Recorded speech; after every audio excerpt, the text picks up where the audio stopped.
श्री स्वामी समर्थ. स्वागत आहे तुमचं माझ्या YouTube चॅनलवरती. आजचा दिवस तुम्हाला खूप छान, सुखाचा, समाधानाचा जाऊ देत. हीच मी स्वामींच्या चरणी प्रार्थना करते आणि आजच्या या नवीन व्हिडिओला सुरुवात करते. भगवान शिवांच्या सन्मानार्थ साजरी होणारी महाशिवरात्री ही एका समृद्ध परंपरेचा भाग आहे आणि भक्त आणि देव यांच्यातील आध्यात्मिक संबंध अधिक दृढ करण्यासाठी अनेक पवित्र विधींचा समावेश आहे. हिंदू कॅलेंडरमधील योग्य तिथी फाल्गुन किंवा माघ महिन्याच्या कृष्ण पक्षातील 14व्या दिवशी ही साधारणपणे फेब्रुवारी किंवा मार्चमध्ये साजरी केली जाते. यावर्षी तो दिवस 26 फेब्रुवारी 2025 वार बुधवार रोजी येतो आहे. महाशिवरात्रीचे आध्यात्मिक महत्त्व खूप मोठे आहे आणि ती देशभरातील अनेक राज्यांमध्ये साजरी केली जाते. हिंदू धर्मात महाशिवरात्रीला अनन्यसाधारण महत्त्व आहे. महाशिवरात्रीचा दिवस भगवान महादेवांच्या भक्तांसाठी महत्त्वाचा असतो. या दिवशी महादेव आणि देवी पार्वतीची पूजा केल्यास वैवाहिक जीवनात सुख समृद्धी येते असे मानले जाते. या दिवशी केलेल्या पूजेवर भोलेनाथ प्रसन्न होतात आणि भक्तांच्या सर्व इच्छा पूर्ण करतात अशी मान्यता आहे. महाशिवरात्री ही भगवान शिव आणि देवी पार्वती यांच्या लग्नाची तिथी म्हणून साजरी केली जाते. या दिवशी उपवास केल्याने आयुष्यात सुरू असलेल्या सर्व समस्या संपतात आणि नात्यामध्ये प्रेम आणि गोडवा टिकून राहतो असेही मानले जाते. ज्योतिषांच्या मते महाशिवरात्रीवर भद्राची सावली पडणार आहे. पण शिव हे महाकाल आहेत, सर्व काळाचे स्वामी आहेत, म्हणून भद्राचा त्यांच्या उपासनेवरती कोणताही परिणाम होणार नाही आणि शंकरांची पूजा तुम्हाला दिवसभर करता येईल. महाशिवरात्रीच्या दिवशी पृथ्वीवरील सर्व शिवलिंगांमध्ये महादेवांचा वास असतो असे म्हणतात. महाशिवरात्रीच्या दिवशी केलेल्या शिवपूजेचे अनेक पटीने फळ मिळते. महाशिवरात्रीच्या दिवशी महादेवांना प्रसन्न करून घेण्यासाठी सगळ्यात उच्च कोटीची सेवा म्हणजे रुद्राभिषेक. हा रुद्राभिषेक कशा प्रकारे करायचा आहे, कोणत्या स्तोत्र मंत्राचं पठण करायचं आहे, बेलपत्र अर्पण करत असताना कोणत्या मंत्राचं पठण करत बेलपत्र अर्पण करायचे आहेत, याशिवाय या दिवशी 4 प्रहराचा शुभ काळ देखील आहे. तो शुभ काळ कोणता आहे याविषयीची संपूर्ण माहिती जाणून घ्यायची असेल तर व्हिडिओ स्किप न करता शेवटपर्यंत बघा. चॅनलवर पहिल्यांदा असाल तर नक्कीच सबस्क्राईब करा आणि असेच नवनवीन माहितीपूर्ण व्हिडिओ बघण्यासाठी बेल आयकॉनलाही क्लिक करा. त्यामुळे जेव्हाही मी नवीन व्हिडिओ अपलोड करेल तेव्हा त्याचं नोटिफिकेशन सर्वात आधी तुम्हाला मिळेल आणि तुम्ही एक पण व्हिडिओ मिस करणार नाही. महाशिवरात्रीच्या दिवशी सकाळी लवकर उठून आपलं घर आणि अंगण स्वच्छ करून घ्यायचं आहे. त्यानंतर आपल्याला आंघोळ करायची आहे. या दिवशी पवित्र गंगेवरती स्नान करण्याला महत्त्व आहे. त्यामुळे आंघोळीच्या पाण्यामध्ये गंगाजल टाकून आंघोळ करायची. त्यानंतर आपल्याला देवपूजा करायची आहे. या व्रताचा संकल्प करायचा आहे. शुभ मुहूर्तावरतीच पूजा करायची आहे. ही पूजा करण्यासाठी वेगळी मांडणी करू शकता किंवा देवघरासमोर जर पुरेशी जागा असेल तर तिथे देखील तुम्ही ही पूजाविधी करू शकता. जर तुम्ही वेगळी मांडणी करणार असाल तर एखादा चौरंग किंवा पाट घ्यायचा, त्यावरती पांढऱ्या रंगाचं वस्त्र अंथरायचं, समई प्रज्वलित करायची, धूप अगरबत्ती लावून घ्यायची आहे. त्यानंतर गणपती पूजनाने तुम्हाला सुरुवात करायची आहे. किंवा तुम्ही देवघरासमोर सुद्धा पूजा करू शकता. आपल्या प्रत्येकाच्या देवाऱ्यामध्ये गणपतीची मूर्तीही असतेच. त्या गणपतीच्या मूर्तीचं विधिवत पूजन करून घ्यायचं. त्यानंतर जी महादेवाची पिंड आपल्या देवघरात आहे तिच्यावरती आपल्याला रुद्राभिषेक करायचा आहे. जर तुम्ही नवीन मूर्ती खरेदी केलेली असेल तर तिला अशाच प्रकारे रुद्राभिषेक करून तुम्ही देवाऱ्यामध्ये स्थापित करू शकता. रुद्रयंत्राची देखील अशाच प्रकारे तुम्हाला विधिवत स्थापना याच पद्धतीने करता येईल.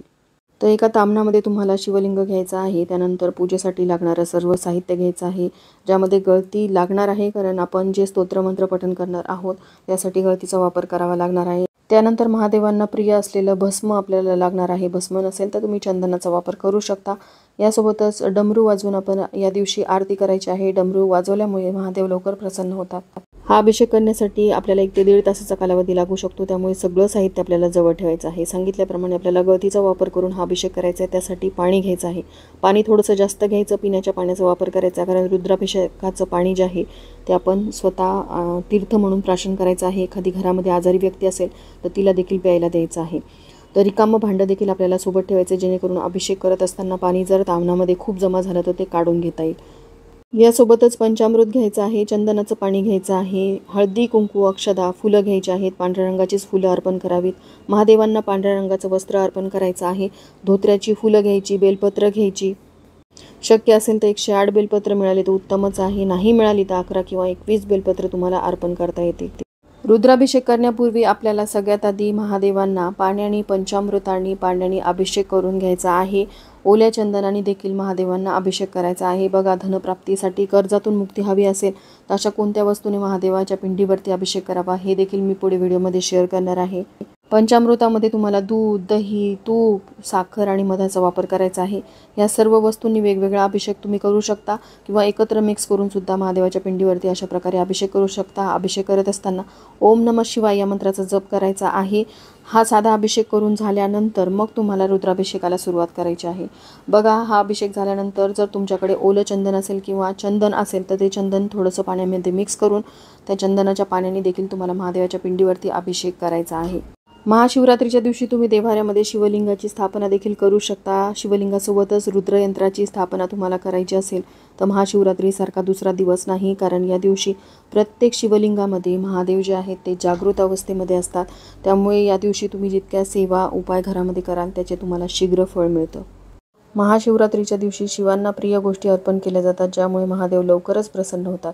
महाशिवरात्रीच्या दिवशी अनेक लोक उपवास करतात.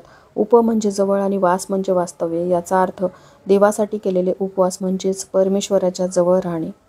परमेश्वराच्या जवळ राहण्यासाठी उपवास आवश्यक आहे. उपवासाचा अर्थ उपाशी राहणे असा होत नाही. फलाहारी व्रत अनेक लोक करतात. रसाळ फळांचे जास्तीत जास्त सेवन करावे, पण ज्यांना अगदीच झेपणार नाही त्यांनी साबुदाणा खिचडी उपवासाला खाल्ली तरी चालते. महादेवांच्या मूर्तीवरती पंचामृताने चंदनाच्या पाण्याने अभिषेक करून झाल्यानंतर मूर्तीला स्वच्छ पाण्याने धुवून घ्यायचं आहे आणि त्यानंतर महाशिवरात्रीची सगळ्यात महत्त्वाची आणि उच्च कोटीची सेवा म्हणजे रुद्राभिषेक करायचा आहे. हा रुद्राभिषेक करण्यासाठी महादेवाच्या पिंडीवरती गळती ठेवायची. गळतीमध्ये पाणी टाकत राहायचं आहे. हे पाणी पिण्याचं असावं, कारण रुद्राभिषेक केलेलं पाणी जे आहे ते तीर्थासमान घरातील सर्व व्यक्तींनी प्यायचं आहे. आजारी व्यक्तीला जर तुम्ही हे पाणी प्यायला दिलं तर तिचा आजार पण हळूहळू कमी होऊ शकतो.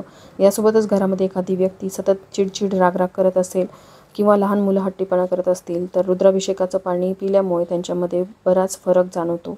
आता आपल्याला रुद्राभिषेक करण्यासाठी कोणत्या स्तोत्रमंत्राचं पठण करायचं आहे, ही सगळी स्तोत्रमंत्र जे आहेत ती नित्यसेवा स्तोत्रमंत्र या पोथीमध्ये दिलेली आहेत. ही पोथी तुम्हाला जवळच असलेल्या स्वामी समर्थ केंद्रामध्ये मिळून जाईल. त्यामध्ये असलेल्या सर्व स्तोत्रांचं तुम्हाला पठण करायचं आहे. ही पोथी तुमच्याकडे नसेल तर तुम्ही गुगलवरती हे सर्व स्तोत्र शोधू शकता किंवा यूट्यूबवरती लावून तुम्ही श्रवण करत हा अभिषेक करू शकता. तर सुरुवात आपल्याला स्वामी स्तवनाने करायची आहे आणि एक माळ आपल्याला श्री स्वामी समर्थ या षडाक्षरी मंत्राचा जप करायचा आहे. त्यानंतर आपल्याला गणपती अथर्व शीर्षाचं पठण करायचं आहे. त्यानंतर आपल्याला रुद्राभिषेकाला सुरुवात करायची आहे. रुद्राभिषेक करत असताना गळतीमधील पाणी संपत आलं की परत त्यामध्ये पाणी टाकत राहायचं आहे. जलाभिषेक महादेवाच्या पिंडीवरती होत राहायला हवा. आता सगळ्यात पहिलं स्तोत्र जे आपल्याला पठण करायचं आहे ते म्हणजे शिवमहिम्न स्तोत्र. एक वेळ आपल्याला पठण करायचं आहे. त्यानंतर श्री रामरक्षा स्तोत्र 1 ते 9 श्लोक आपल्याला एक वेळा पठण करायचे आहेत. त्यानंतर श्री रुद्र अध्याय चमक नमक सहित पूर्ण वाचन आपल्याला एक वेळा करायचं आहे. शिवकवच एक वेळा वाचायचं आहे. त्यानंतर शिव गायत्री मंत्र 11 वेळा आपल्याला बोलायचा आहे. महामृत्युंजय मंत्र 11 वेळा पठण करायचा आहे. त्यानंतर महामृत्युंजय मंत्र पंचप्रणवयुक्त 11 वेळा पठण करायचा आहे. अमृत संजीवनी मंत्र 11 वेळा पठण करायचा आहे. संजीवनी मंत्र 11 वेळा पठण करायचा आहे. त्यानंतर कालभैरव स्तोत्र 1 वेळा पठण करायचं आहे. ही सगळी सेवा करून झाल्यानंतर रुद्राभिषेकाचं पाणी आपल्याला एका रिकाम्या भांड्यामध्ये काढून घ्यायचं. त्यानंतर महादेवाच्या पिंडीला आपल्याला स्वच्छ पुसून ताम्हणामध्ये स्थापित करायचं आहे. महादेवांना आपल्याला भस्म अर्पण करायचं आहे. त्यानंतर महादेवांना अक्षदा आणि पांढरी वस्त्र अर्पण करायची आहेत. महादेवाची वस्त्र कधीही रंगवू नयेत. आता महादेवांना आपल्याला बेलपत्र अर्पण करायचे आहेत. बेलपत्र अर्पण करत असताना शिव अष्टोत्तर नामावली, ज्यामध्ये भगवान शिवांची 108 नावं आहेत, ती आपल्याला पठण करत करत एक एक बेलपत्र महादेवाच्या पिंडीवरती अर्पण करायचं आहे. बेलपत्र अर्पण करत असताना बेलपत्राचा गुळगुळीत भाग जो आहे तो महादेवाच्या पिंडीला स्पर्श व्हावा अशा पद्धतीने ही बेलपत्र तुम्हाला अर्पण करायचे आहेत. महादेवांना पांढऱ्या रंगाचीच फुलं अर्पण केली जातात, ज्यामध्ये स्वस्तिकची फुलं तुम्ही अर्पण करू शकता. आणि सगळ्यात महत्त्वाचं फूल जे तुम्हाला अर्पण करायचं आहे ते म्हणजे धोत्र्याचं फूल. धोत्र्याचं फूल फळ महादेवांना अतिशय प्रिय आहे. ते तुम्हाला महाशिवरात्रीच्या दिवशी आवर्जून अर्पण करायचं आहे. महाशिवरात्रीच्या दिवशी भगवान शिव आणि देवी पार्वतीचा विवाह झाला होता, त्यामुळे महादेवाच्या पिंडीसमोरच आपल्याला आपल्या देव्हाऱ्यात असलेल्या अन्नपूर्णा देवीला स्थापित करायचं आहे. अन्नपूर्णा देवीच्या मूर्तीवरती देखील तुम्ही अभिषेक करून मूर्तीची विधिवत पूजा करून महादेवाच्या पिंडीसमोर ही मूर्ती स्थापित करू शकता. महादेवांची विधिवत पूजन झाल्यानंतर धूप दीप दाखवून महादेवांना तुम्हाला नैवेद्य अर्पण करायचा आहे, ज्यामध्ये तुम्ही दूध, खडीसाखर, फळांचा नैवेद्य अर्पण करू शकता. यासोबतच आरती कोणती करायची तर बघा, महादेवांना कर्पूर आरती अतिशय प्रिय आहे. तर सगळ्यात आधी आपल्याला गणपतींच्या आरतीने सुरुवात करायची। त्यानंतर आपल्याला महादेवांची जी कोणती आरती येत असेल ती आरती म्हणायची आहे। ही आरती करत असताना कर्पूर आरतीच करायची, म्हणजे फुलवात जी आपण घेतलेली आहे ती प्रज्वलित करायची आणि त्यानंतर कापूरदानीमध्ये 2 ते 3 भीमसेनी कापराच्या वड्या किंवा साध्या कापराच्या वड्या प्रज्वलित करायच्या आणि यांनीच आपल्याला महादेवांची आरती करायची आहे। आता आपण जाणून घेऊयात की महाशिवरात्रीच्या दिवशी 4 प्रहर काळामध्ये जी पूजा करायची आहे ती वेळ कोणती आहे। ज्योतिषांच्या मते यावर्षी महाशिवरात्रीवर भद्राची सावली पडणार आहे।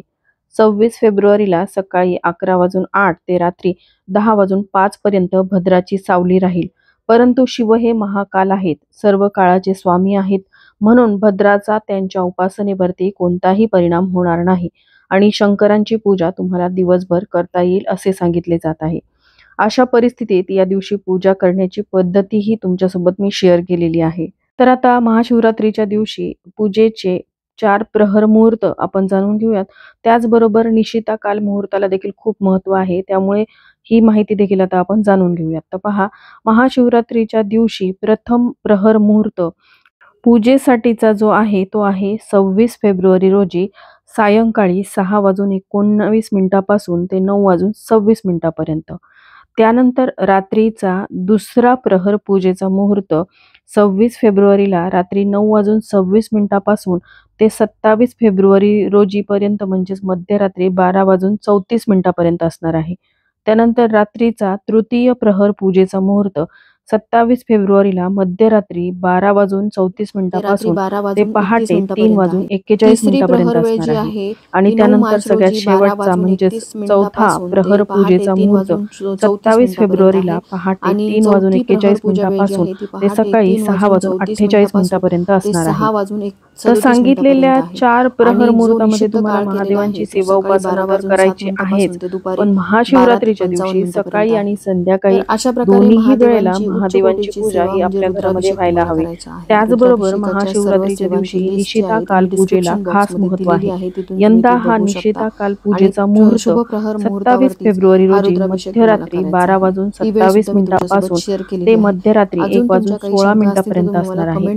या काळात केलेली पूजा ही खूप शुभ, शीघ्र फलदायी मानली जाते। या शुभ मुहूर्तामध्ये तुम्हाला घरच्या घरी अगदी साध्या पद्धतीने रुद्राभिषेक करता येईल। ज्यांना शक्य आहे त्यांनी महादेवाच्या मंदिरामध्ये जाऊन देखील काही सेवा कराव्यात, ज्यामध्ये महादेवाच्या पिंडीवरती तुम्ही घरून नेलेलं जल अर्पण करावं, बेलपत्र अर्पण करावेत, तांदूळ अर्पण करावेत आणि धोत्र्याचं फूल किंवा फळ अर्पण करावं। त्याचबरोबर ज्यांना रुद्राभिषेक करणं शक्य नाही त्यांनी रुद्र गायत्री मंत्राचा जप करावा। रुद्र गायत्री मंत्र तुम्हाला YouTube वरती मिळून जाईल किंवा तुम्ही Googleवरती सर्च केला तर तिथून तुम्हाला तो मिळेल। त्या मंत्राचं तुम्हाला पठण करायचं आहे। त्याचबरोबर स्त्रियांनी या दिवशी नमः शिवाय, तर पुरुषांनी ओम नमः शिवाय या मंत्राचा दिवसभर जप करावा। या दिवशी दिवसा झोपू नये, रात्री जागरण करावं। व्रत करणार असाल तर व्रताच्या दिवशी निर्जला व्रत किंवा तुम्ही फलाहार घेऊन हे व्रत करू शकता। महादेव साध्या सोप्या सेवेनेही प्रसन्न होतात, त्यामुळे तुम्ही रुद्राभिषेक नाही केला तरी काही सेवा उपासना तुम्ही मनापासून केल्या तरी तुमची सेवा ही महादेवांपर्यंत पोहोचते। त्याचबरोबर जर तुमच्या घरामध्ये रुद्रयंत्र असेल तर रुद्रयंत्रावरती देखील तुम्हाला रुद्राभिषेकाच्या वेळी जल अर्पण करायचं आहे। त्याचबरोबर तुम्ही घरामध्ये लघु रुद्र देखील करू शकता आणि जर तुमच्या घरामध्ये रुद्रयंत्र असेल तर तुम्ही महादेवाच्या पिंडीवरती रुद्राभिषेक करत असताना रुद्रयंत्रावरती देखील तुम्हाला अभिषेक करायचा आहे। हा अभिषेक तुम्ही पळीच्या साहाय्याने करायचा आहे, कारण गळती आपण महादेवाच्या पिंडीवरती लावणार आहोत। अभिषेक केलेलं पाणी जे आहे ते तुम्हाला तीर्थासमान थोडं थोडं प्यायचं आहे। आजारी व्यक्तीला जर हे तीर्थ तुम्ही प्यायला दिलं तर त्या आजारी व्यक्तीचं आजारपण दूर होतं। उर्वरित पाणी तुम्ही तुळस सोडून इतर झाडांच्या मुळाशी टाकून देऊ शकता। अतिशय उच्च कोटीची सेवा आहे। महाशिवरात्रीच्या दिवशी शिवतत्व हे 1000 पटीने सक्रिय झालेलं असतं, त्यामुळे तुम्ही केलेल्या सेवेचा, उपासनेचा तुम्हाला जास्तीत जास्त लाभ व्हावा यासाठी प्रत्येकाने आपल्या घरी रुद्राभिषेक करावा। तर चला, झालेली सेवा मी महादेवांच्या चरणी अर्पण करते। इथेच व्हिडिओचा एंड करते। व्हिडिओ आवडला असेल, थोडा जरी हेल्पफुल वाटला असेल तर व्हिडिओला लाईक, शेअर आणि सबस्क्राईब करायला विसरू नका। भेटूया तशाच एका नवीन व्हिडिओ सोबत। तोपर्यंत सर्वांना श्री स्वामी समर्थ।